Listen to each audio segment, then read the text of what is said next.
I asked my ex-boyfriend to come and sleep with me because the old man I married is not good in bed and I feel lonely and unhappy.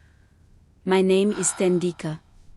10 years ago I left the man I loved and married a rich man, and that decision broke my boyfriend's heart. At that time I was only 20 years old and the man I married, Nkuluthemba, was 60 years old. I did not marry him for love. I married him because he was rich and he promised to take me to America.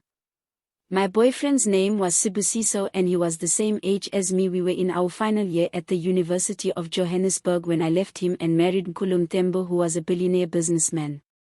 Choosing money over love was not easy, but I did it because my family was poor and I wanted a better life. Our wedding became the talk of Soweto and many wealthy people attended. After the wedding, my husband built a beautiful house for my parents in KwaZulu-Natal and he started paying school fees for all my younger brothers and sisters. I was the first child in a family of 7 children, so helping my family meant everything to me.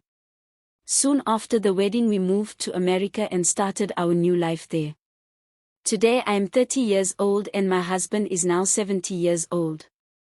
Yes, he gives me everything I want, including money, clothes, cars and a big house. But I feel empty inside. I do not feel loved and I cannot feel love for him either.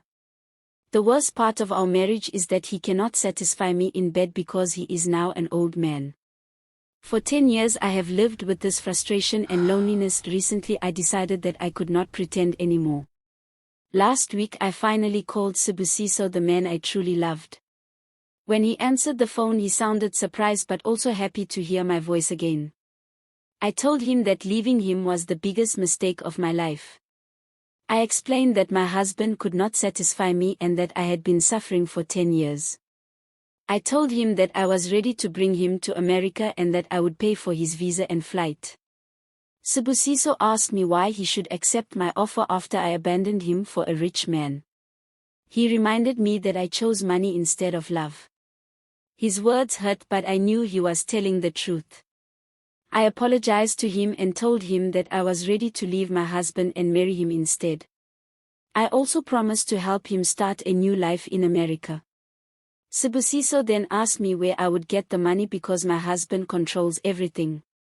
I explained that I also work in America and that my husband still gives me large amounts of money whenever I asked. I then told him my plan.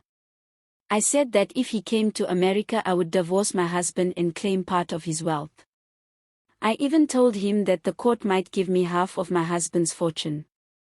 After hearing this, Sibusiso became quiet for a moment. Then he asked how much money I was willing to give him to start. I told him that if he agreed I would send him 3 million rand immediately. For someone who had been struggling in life, that amount of money was very difficult to refuse. Within minutes he sent me his bank details and I transferred the money to him. That was the moment he realized that I was serious. Within a month Sibusiso managed to get a visitor visa to America. Today is the day he arrives.